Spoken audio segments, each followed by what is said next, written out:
बांग्लादेश में तख्ता पलट के बाद से वहां अल्पसंख्यक हिंदुओं को चुन चुन कर निशाना बनाया जा रहा है।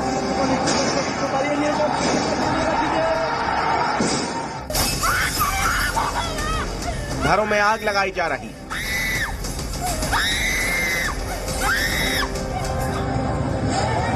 दुकानों को लूटा जा रहा है। বাংলাদেশে হিন্দুদের বাঁচান, মোদির কাছে কাতর আরতি কানিয়ারের। বাংলাদেশের দিকে দিকে আক্রান্ত হচ্ছেন সংখ্যালঘু হিন্দুরা। মুসলিম প্রধান দেশে সংখ্যালঘু হওয়ার যন্ত্রণাটা ভালো মতো জানেন তিনি।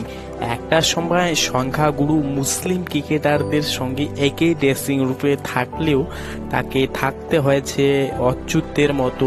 স্বাভাবিকভাবেই বাংলাদেশের সংখ্যালঘুদের জন্য মন কাটছে প্রাক্তন পাক ক্রিকেটার দানিশ কানিয়ারের।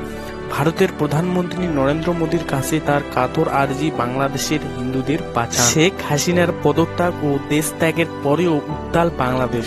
ছাত্র আন্দোলনের সামনে রেখে দেশ জুড়ে হিংসা লুটোরা চালাচ্ছে জামাত ও মদতপুষ্ট মৌলবাদীরা। শোনা যাচ্ছে মন্দির ভাঙার খবর, দিকে দিকে আক্রান্ত হচ্ছেন সংখ্যালঘু হিন্দুরা। বহু প্রাণহানির আশঙ্কা করা হচ্ছে।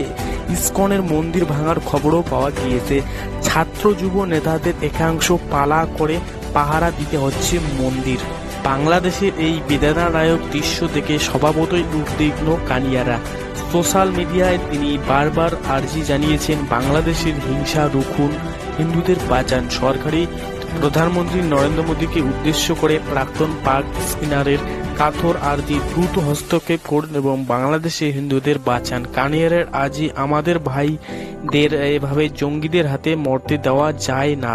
এখানেই শেষ নয়, ভারতের অন্দরেও বাংলাদেশের মতো পরিস্থিতি তৈরির চেষ্টা হচ্ছে বলে সতর্ক করেছেন দানিশ। সোশ্যাল মিডিয়ায় এই পোস্টেও তিনি ট্যাগ করেছেন এদেশের প্রধানমন্ত্রীর দপ্তর ও স্বরাষ্ট্র মন্ত্রকে। দানিশের আর্জি এইসব বিচ্ছিন্নতাবাদী তাদের ভাষাতেই জবাব দেওয়া উচিত। তো বন্ধুরা, আজকের ভিডিওটি ছিল এই পর্যন্তই। আরো নতুন কোনো আপডেট পেতে অবশ্যই আমাদের চ্যানেলটিকে সাবস্ক্রাইব করে রাখবেন।